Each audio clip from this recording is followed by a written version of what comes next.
ជាដំបូងនេះខ្ញុំសូមគោរពជំរាបសួរលោកគ្រូនេះខ្ញុំជាគ្រូនិស្សិតឈ្មោះសាវណ្ណែតមកធ្វើការបកស្រាយទៅលើមេរៀនចំពោះទី3គឺប្រសិទ្ធភាពក្នុងការវិនិច្ឆ័យការសិក្សាអញ្ចឹងអ្វីទៅគឺជាប្រសិទ្ធភាពក្នុងការវិនិច្ឆ័យក្នុងការសិក្សាចឹងប្រសិទ្ធភាពក្នុងការវិនិច្ឆ័យការសិក្សាវាគឺជាការវិនិច្ឆ័យមួយដែលផ្ដល់ព័ត៌មានត្រឹមត្រូវអាចជឿទុកចិត្តបាននិងមានយុត្តិធម៌ទៅតាមអ្វីដែលសិស្សបានរៀនហើយនឹងអាចធ្វើបានហើយការវិនិច្ឆ័យហ្នឹងគឺមិនមែនជាការចុចធ្លាក់ឯប៉ុន្តែគឺ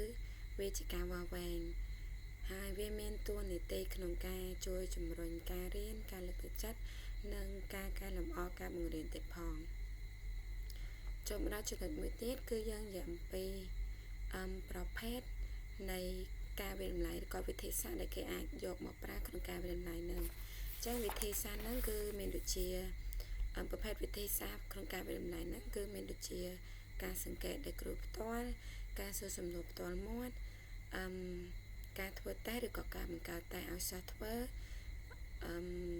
អត្ថបទហ្នឹងគឺតកតងជាមួយនឹងថាយើងឲ្យសិស្សសង្ខេបរឿងឬក៏សង្ខេបមេរៀនអីមួយដែលយើងបានរៀននឹងឡើងវិញហើយការអនុវត្តនោះថាឲ្យសិស្សគាត់ឡើងធ្វើលំហាត់ឡើងធ្វើអីពេលដែលយើងរៀនចប់ហ្នឹងហើយនឹងមួយទៀតគឺការវិនិច្ឆ័យខ្លួនឯងមានន័យថាឲ្យសិស្សជាអ្នកវិនិច្ឆ័យដោយខ្លួនឯងតាមរយៈការសួរសំណួរការឆ្លុះបញ្ចាំងដោយខ្លួនគាត់ផ្ទាល់ហើយចំណុចមួយទៀតយើងនិយាយអំពីលក្ខណៈវិនិច្ឆ័យដែលធានាប្រសិទ្ធភាពក្នុងការវិនិច្ឆ័យការសិក្សាអញ្ចឹងក្នុងនេះគឺលក្ខណៈវិនិច្ឆ័យដែលធានាប្រសិទ្ធភាពក្នុងការសិក្សាមានចំនួន8ដែលទី1យើងនិយាយអំពីលទ្ធផលសិក្សារំពឹងទុកក្នុង1ម៉ោងសិក្សាច្បាស់លាស់និងសមស្របទី2យើងនិយាយអំពីការមិនស៊ីគ្នារវាងវិធីសាស្ត្របង្រៀនទៅនឹងលទ្ធផលសិក្សារំពឹងទុកក្នុង1ម៉ោងសិក្សាទី3គឺតកតងមួយសុពលភាពទី4ភាពជឿទុកចិត្តបានទី5សុខភាពឬក៏យើងហៅថាយុត្តិធម៌ទី6គឺផលវិជ្ជមានទៅលើការរៀននិងការលើកទឹកចិត្តទី7ភាពសមស្របជាមួយនឹងការបង្រៀននិងតកតងមួយការមិនស៊ីគ្នាជាមួយការបង្រៀនហ្នឹងទី8ចុងក្រោយនេះគឺការអនុវត្តនិងប្រសិទ្ធភាពអញ្ចឹងក្នុងចំណុចទាំង8ហ្នឹងគឺគេក្តោបរួមមានតែ3ចំណុចទេខ្ញុំនិយាយតកតងមួយ3ចំណុចទី1គឺតកតងជាមួយនឹងភាពជឿទុកចិត្តបានទី2តកតងជាមួយនឹងសុពលភាពនិងទី3នោះគឺសុខភាពឬក៏យើងហៅថាយុត្តិធម៌អញ្ចឹងអីទៅជាភាពជឿទុកចិត្តបានអញ្ចឹងភាពជឿទុកចិត្តបានហ្នឹងគឺយើងនិយាយអំពីនៅពេលដែលយើង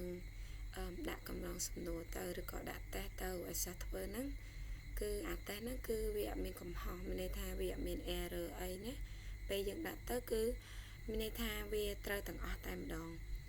ហើយតកតងមួយភាពជឿជាក់ឬក៏ការជឿទុកចិត្តបានហ្នឹងគឺនៅពេលដែលយើងដាក់តេស្តហ្នឹងហើយគឺយើងមិនដាក់តែម្ដងហើយយើងអាចសន្មតថាវាតម្លៃគាត់ទៅបាននេះគឺយើងត្រូវដាក់ម្ដងហើយម្ដងទៀតនេះថាឧទាហរណ៍ថាបើយើងដាក់លើកទី1គាត់ធ្វើទៅបាន8អញ្ចឹងយើងអត់ទាន់វាតម្លៃបាននេះយើងត្រូវដាក់ពីលើកទៀតដល់លើកទី2គាត់បាន8ដែរបានបន្ទុក8ដែរលើកទី3បាន8ទៀតលើកទី4បាន8ទៀតអញ្ចឹងពេលយើងធ្វើដដែលច្រើនដងហើយយើងសង្កេតឃើញថាបន្ទុកគាត់បាន8រហូតបែបហ្នឹងទើបយើងអាចសន្មតថាបន្ទុកគាត់បាន8ចំណេះដឹងគាត់គឺប៉ុណ្ណឹងបានហើយចំណុចមួយទៀតយើងនិយាយអំពីសុពលភាពអញ្ចឹងសុពលភាពក្នុងនេះគឺយើងមិនមែននិយាយអំពីសុពលភាពថាប្រើប្រាស់បានឬក៏មិនប្រើប្រាស់បានទេគឺកន្លែងហ្នឹងគឺយើងសំដៅទៅលើការយកតេស្តហ្នឹងមកប្រើអញ្ចឹងមានន័យថាយើងយកតេស្តហ្នឹងមកប្រើតែថានៅក្នុងឆ្នាំ2026អញ្ចឹងយើងមិនអាចទៅយកតេស្តពីឆ្នាំ2013យកមក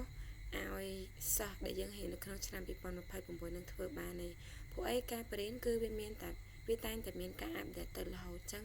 យើងអាចយកវាមកប្រើប្រាស់បានទេហើយតើតើមួយចំណុចសុពលភាពហ្នឹងគឺយើងផ្ដោតទៅលើគឺយើងនិយាយអំពីការវិតម្លៃវាស់បានត្រឹមត្រូវទៅតាមអ្វីដែលគេចង់វាស់ហ្នឹងគឺមានន័យថាយើងវិតម្លៃបានត្រឹមត្រូវទៅតាមអ្វីដែលយើងចង់វិតម្លៃហ្នឹងឬក៏ចង់វាស់វែងវាហ្នឹងហើយក្នុងចំណុចហ្នឹងគឺយើងផ្ដោតទៅលើចំណុច3សំខាន់ គឺមានដូចជាវិធីសាស្ត្រមួយរៀនសំស្របទៅនឹងវត្ថុបំណងមេរៀនទី2គឺលទ្ធផលសិក្សារំពឹងទុកដែលច្បាស់លាស់ហ្នឹងគឺវាសំស្របជាមួយនឹងវាសំស្របជាមួយនឹងលទ្ធផលរំពឹងទុកក្នុងម៉ោងសិក្សាហ្នឹងច្បាស់លាស់សំស្របសំដៅហើយនឹងចុងក្រោយនោះគឺផលវិជ្ជមានក្នុងការលើកទឹកចិត្តនិងការរៀននឹងឯងអញ្ចឹងក្នុងនឹងគឺតែដែលមានសុពលភាពនឹងគឺសំដៅទៅលើតែដែលមានវិធីសាស្ត្របង្រៀនសំស្របទៅនឹងវត្ថុបំណងមេរៀនមានន័យថាពេលដែលយើងបរៀនមេរៀនទៅសិស្សហ្នឹងគាត់អាចចេះទៅតាមអ្វីដែលយើងកំណត់វត្ថុបំណងមុនពេលយើងរៀននឹងអត់ន័យថាតកតងជាមួយនឹងបំណងសម្បទាចរិយាសម្បទាហើយនឹងវិជាសម្បទាហ្នឹងគឺវាសំស្របគ្នាអត់ហើយនឹងចំណុចមួយទៀតគឺយើងនិយាយអំពីសុក្រតភាពឬក៏យុត្តិធម៌អញ្ចឹងក្នុងចំណុចនេះគឺសំដៅទៅលើគ្រូយើងពេលដែលយើងបរៀនហ្នឹងគឺយើងត្រូវផ្ដល់ឱកាសស្មើគ្នាទៅដល់សិស្សទាំងអស់នៅក្នុងថ្នាក់ហ្នឹងដោយមិនរើសអើងទៅលើពណ៌សម្បុរឬក៏ពូជសាសន៍របស់គាត់ហើយមិនលំអៀងទៅតាមផ្សេងនេះជាយើងដឹងឯងលំអៀងមាន4គឺលំអៀងព្រោះស្រឡាញ់លំអៀងព្រោះស្អប់លំអៀងព្រោះអាណិតហើយនឹងលំអៀងព្រោះការភ័យខ្លាចអ្វីមួយអញ្ចឹងគឺយើងត្រូវធ្វើដោយស្មារតីគ្នាមានន័យថាផ្ដល់ដំណាភាពស្មារតីឲ្យគាត់សុក្រតភាពផ្ដល់ឱកាសគាត់បានធ្វើស្មើគ្នាឬក៏បានចូលរួមស្មើគ្នាទាំងអស់នៅក្នុងថ្នាក់រៀននឹងអញ្ចឹងសរុបមកគឺប្រសិទ្ធភាពក្នុងការវិតម្លៃការសិក្សាហ្នឹងគឺមិនមែនសម្រាប់តែការដាក់ពិន្ទុទេប៉ុន្តែប៉ុណ្ណោះទេគឺវាគឺជា